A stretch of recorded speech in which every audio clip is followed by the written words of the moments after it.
Hasta allí hemos revisado aquellas normas del Código de Ética que se refieren al informe y al diagnóstico psicológico. Vamos a continuar ahora, pero centrando nuestro interés en la psicoterapia. ¿Qué nos dice y cómo está encuadrando o guiándonos el Código de Ética respecto de esta práctica? Igualmente vamos a hacer una pequeña revisión del concepto de psicoterapia. Fundamentalmente, la psicoterapia es un proceso de comunicación entre dos personas. Una persona que es el terapeuta y la otra persona, lógicamente, que es el cliente o paciente en quien debemos generar los cambios. Y lógicamente para eso acude. Acude de una manera en un nivel determinado para lograr una mejoría. O acude frente a una situación de incertidumbre o duda para que se le oriente a lograr una mejor toma de decisiones, por ejemplo. Entonces, acude con el propósito fundamental de mejorar su calidad de vida. Y para eso está justamente el psicoterapeuta, el psicólogo que ejerce esta función, psicoterapeuta. Un paréntesis de repente acá. Podríamos decir que psicoterapeuta no es solamente la persona que tiene el título de psicólogo. Esto conlleva a una mayor formación, conlleva a mayor experiencia inclusive, porque es una relación en la cual tenemos que hacer uso de todas nuestras competencias desarrolladas. Por ejemplo, la observación, por ejemplo, el conocer el lenguaje, las diversas manifestaciones del lenguaje, el lenguaje gestual, el lenguaje verbal, por ejemplo, las formas en cómo la persona va a ir modificando inclusive el tono de voz, inclusive la postura. Ya sabemos por formación que esos son aspectos fundamentales que también dan un marco integral para saber con quién estamos hablando y cuál es la perspectiva inclusive que podemos tener para elaborar una adecuada estrategia de intervención. Igualmente, podemos también decir que existen, ¿cómo sabemos que es así? Diversos enfoques, diversas corrientes y aspectos teóricos. A cada una de ellas también se le atribuye una concepción. Sin embargo, a todos estos enfoques se le llama en conjunto psicoterapia. El uso de una corriente, un enfoque determinado, va en relación a la facilidad, a la experiencia, a la preferencia del profesional. Entonces, el término psicoterapia no presupone una orientación o enfoque científico específico.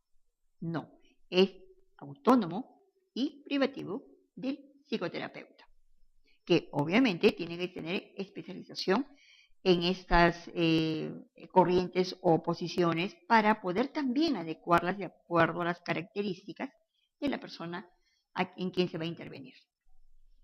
Ahora sí, con la misma metodología anterior, vamos a revisar un poco los artículos que se vinculan a esta práctica psicoterapéutica. Veamos el artículo 4. ¿Qué dice? Como psicoterapeuta, el psicólogo reconoce que en su actividad lo que debe buscar, lo que debe orientarle en su trabajo es el desarrollo psicológico del cliente. Es decir, en la mejora, el cambio hacia lo positivo, el reconocimiento de sus capacidades para que la persona pueda también independizarse en un determinado tiempo y haga uso del ejercicio de sus capacidades propias. El artículo 9 dice que el psicólogo reconoce los límites de su competencia y también los límites de los alcances de las técnicas y no ofrece servicios o métodos que no cumplan las normas específicamente establecidas de manera profesional. Si no, estaríamos vendiendo, como se dice, un encantamiento. Y no es así. Nuestra formación es científica, por lo tanto, está enmarcado en bases científicas. Entonces, no podemos estar, digamos, asegurando u ofreciendo ciertas situaciones que se van a dar como por arte de magia, porque no es así. Igualmente, el artículo 17 del mismo código dice que como psicoterapeuta, el psicólogo deberá formarse de una manera idónea para que pueda realizar de una manera óptima esta actividad. Esto es que también debe tener en consideración la constante capacitación, actualización y acá otro término importante, la honestidad. ¿Cuál de los enfoques, cuál de las técnicas manejo mejor? ¿Cuál las empleo de manera adecuada? Y también, ¿por qué no? ¿Con cuál me siento cómoda? Por ello, hace unos momentos decíamos que si hay situaciones personales que interfieren en mi actividad, en mi intervención, lo ético es también derivar al paciente hacia otro profesional. Continuando con la revisión, encontramos en el artículo 21 que la información que recibamos durante este ejercicio será revelada solo después de las más cuidadosas consideraciones. Es decir, una consideración fundamental, la necesidad, si lo hubiera o cuando hay peligro inminente para el individuo o para la sociedad. En este caso, pues hablamos de repente de potenciales conductas que podríamos, digamos, de ver con anticipación de un suicida o que pueda causar daño a la familia o a otras personas. Entonces, si bien hay informaciones que deben ser tenidas por confidenciales, también debemos tener el criterio suficiente para establecer la diferencia de cuándo esta confidencialidad debe ser puesta a un lado por el propio bien de la persona y también de las otras personas. Los artículos 23 y 24 se refieren a la comunicación profesional. Dice que se debe mostrar al paciente como una comunicación expresa. Nuevamente, ¿qué es lo que vamos a realizar? ¿No? El psicólogo se hace responsable, dice, de informar al cliente los límites del secreto. Igualmente, todo lo que nos diga durante esta sesión tiene carácter confidencial y de secreto profesional. Sin embargo, si fuese necesario, por alguna circunstancia debidamente digamos, concebida para evitar un daño tanto a la persona o a las otras personas, entonces haremos uso de la manera más adecuada de esta situación. Entonces, eso también debe tener muy claro el paciente cuando está con nosotros en este tipo de intervención. El artículo 31 dice el psicólogo no debe permitir que el cliente tenga ideas exageradas acerca de la eficacia de los servicios que presta. Esto también es un poco de criterio y de honestidad nuevamente. No puedo decir que conmigo usted va a conseguir todo aquello que tiene como expectativa. Va a mejorar en un tiempo récord o en un tiempo corto. No, tenemos que ser también prudentes. Tenemos que tener mucho cuidado en no hacer afirmaciones que van más allá del aspecto tanto personal como profesional y también de la misma profesión.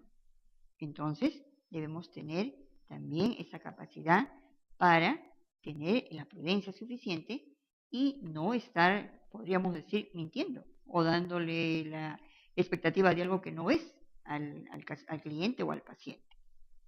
Los artículos 42 y 47 se refieren a que el psicólogo reconoce su posición de prestigio frente a los clientes. Por lo tanto, entonces, este prestigio debe ser celosamente cuidado por el psicólogo y por ello justamente evita hacer mal uso de la confianza que deposita en él el evaluado o en este caso el paciente. El psicólogo trata de determinar una relación clínica o consultiva cuando está suficientemente claro que esta no es buena para el paciente. ¿En qué casos podría ser? Hay situaciones en las que el psicoterapeuta encuentra vinculaciones que de alguna manera van a contaminar el proceso de relación psicoterapéutica. O se siente incómodo o lo va a perjudicar anímicamente, lo va a perjudicar en aspectos que él evalúa como perturbadores. En esa situación, lo aconsejable es no continuar. ni con la consulta o la evaluación si era el caso, o con la psicoterapia si era la intervención. Nuevamente, debemos derivarlo hacia otro colega debido a que no es ético. Si somos conscientes que la situación, el tema o la problemática pues nos afecta, y esto podría no tener o no dejar muy en claro la evaluación o el resultado de la intervención, o podría perjudicar también directamente al paciente. Entonces, esos artículos que hemos revisado pues se orientan básicamente a guiar cómo debe ser la práctica psicoterapéutica. Vamos a continuar viendo ahora más bien el código de ética en relación a la investigación científica. Claro, quizá un comentario también en este aspecto. En nuestro país, lamentablemente, no hay mucho sobre este tema. Es decir, no hay el hábito de investigar. Generalmente la investigación aporta importantísimos resultados, informaciones, mayor conocimiento de la realidad, mayor conocimiento de aspectos de la profesión. Por eso es importante que se investigue, no solamente como profesionales, sino en el tiempo más rico que significa en la formación profesional. Los años de estudios en las universidades son los más indicados para, lógicamente, incentivar en nosotros mismos y incentivar en los alumnos, si somos docentes, pues el hábito, el gusto, la preferencia por la investigación. Veamos qué nos dice pues el código de ética en función a esta actividad. El artículo 2 precisa que como científico, es decir, remarca que el psicólogo es un científico. Como científico, el psicólogo dirige investigaciones donde su juicio le indica que es necesario. Es decir, hay aspectos en la sociedad que son importantes de ser investigados, sea para conocer cómo se desarrolla, cómo surgen las causas, o sea para encontrar alternativas de solución. Porque además estos resultados de investigaciones forman parte también de todo el bagaje científico de información que vamos a proporcionar. En ese sentido, hay que planificar una investigación, claro está, siguiendo las fases y el proceso adecuado. También debemos tener mucha claridad en las limitaciones que podemos encontrar, igualmente en el planteamiento de las hipótesis, que como su nombre pues lo dice, ya sabemos que es un supuesto que va a responder finalmente a la búsqueda, en todo caso, de lo que estamos nosotros haciendo en investigación. Siempre en investigaciones hay que mantener la objetividad. Una buena investigación es aquella en la cual el investigador o los investigadores pues llegan a conclusiones mediante un procedimiento totalmente imparcial y objetivo, lo cual no siempre es sencillo, pero sin embargo hay que ponerlo en práctica, desarrollarlo. En el artículo 11 dice que el psicólogo, nuevamente acá este artículo lo hemos visto en otros aspectos, pero es que va en línea, ¿no? Dice que es importante reconocer las diferencias que hay justamente, en este caso podemos aplicar a los sujetos o personas que son parte de la muestra de investigación, es decir, reconocer las diferencias del sexo, elementos socioeconómicos, en fin. ¿Y esto por qué? Porque necesariamente tenemos que asegurarnos que el servicio del proceso de investigación también debe estar relacionado exclusivamente con la necesidad que tenemos para traer, digamos, al presente aquellas informaciones que necesitamos solo como fuente específica, más no aquellas que no se requieren. Entonces, aquí también es importante que tengamos muy en cuenta este proceso. Y sabemos también que para hacer investigación se requiere un entrenamiento, una determinada formación, que es lo ideal, pero por lo menos sí la práctica de muchas formas que tenemos para lograr realizar una mejor forma de investigar. No es simplemente porque uno quiere y siente el deseo de investigar y hacerlo de alguna manera. No, hay toda una rigurosidad en este proceso. El artículo 13 menciona, entre otros aspectos, y se refiere básicamente a este campo, en lo que hay que informar sobre los avances de la investigación en puntos aún no resueltos. ¿Sí? Eso justamente es, digamos, el objetivo de la investigación. ¿Qué aspectos no están resueltos o falta conocer? Alienta a los colaboradores, porque una investigación no siempre es de una persona. Hay colaboradores, también lo que les mencionaba, hay alumnos también, digamos en la práctica docente, a quienes debemos alentar constantemente para que tengan ese espíritu y ese ánimo de lograr encontrar soluciones a través de las investigaciones, por ejemplo. Igualmente, también debemos tener en cuenta la lealtad que debe haber entre las personas, entre los investigadores y hacia también los sujetos que son materia de investigación. Esto es muy importante, igualmente la confidencialidad, para cumplir con los propósitos de la investigación. El artículo 19 dice que como investigador, el psicólogo también debe mantenerse informado de los reglamentos o de las normas sobre la forma adecuada de conducir las investigaciones. Al respecto también sabemos que hay normas inclusive internacionales cuando se van a referir a investigaciones en las cuales los sujetos son, por ejemplo, animales, hay límites, hay formas y sin duda, por supuesto, cuando es el ser humano.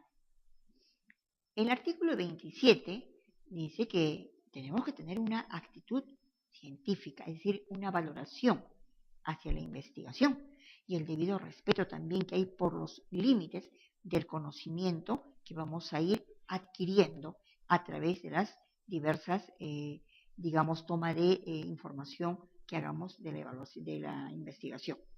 Igualmente, debemos también brindar información al público una vez que se tenga, digamos, consenso, que haya seriedad, que haya culminado la investigación. Eso justamente hace un momento se decía como lealtad, efectivamente. No tiene por qué uno de los investigadores adelantarse o hacer, pues, digamos, intuir o hacer referencias de que va a concluir, de que se va a encontrar esto o aquello, sino tiene que tener también un grado de seriedad muy rígido en este sentido, porque si no también podemos estar brindando información incorrecta o también conllevando a esas informaciones que no son las más adecuadas. El título 11 de los artículos 79 hasta el 87 están referidos exclusivamente a la investigación. ¿En qué aspectos? Estos dispositivos o estos articulados establecen normas que se deben observar en las diferentes fases de la investigación, desde el diseño, desde el inicio y desde antes del inicio de la investigación, así como durante todas las fases, estableciendo la responsabilidad y poniendo en práctica siempre la ética en cada parte del proceso. Asimismo, también convoca a la apertura y la honestidad, que deben ser, de acuerdo al Código de Ética, las características fundamentales que debe observar todo investigador en su relación con el sujeto de investigación. Y por las razones metodológicas también, que es necesario tener en consideración estas características. Hasta aquí hemos revisado los aspectos que se refieren justamente a estos importantes ámbitos del quehacer. Los invito a seguir revisando el Código de Ética y para tener un mayor también reforzamiento de este taller, hemos establecido algunas actividades para que se pueda tener mayor información y ampliar justamente el espectro de mayor análisis. Se sugiere la lectura de la Ley del Trabajo del Psicólogo y también del reglamento, porque en él se establecen justamente las líneas de carrera del psicólogo, ciertas consideraciones o precisiones para el ejercicio de esta profesión. Y podríamos también sugerir se resuelve esta pregunta: ¿qué agregados o modificaciones consideran ustedes que se podría hacer al actual Código de Ética? Y también algo de práctica. Durante el internado, seguramente en una organización o en una institución educativa, o clínica, organizacional, una ONG, en fin, siempre hay experiencias que observamos, en las que participamos también muchas veces. Entonces la invitación es a responder esta pregunta. ¿Consideras que la formación profesional del psicólogo responde a las exigencias del código de ética? Si es sí o si es no, pues analicemos y fundamentemos esa respuesta.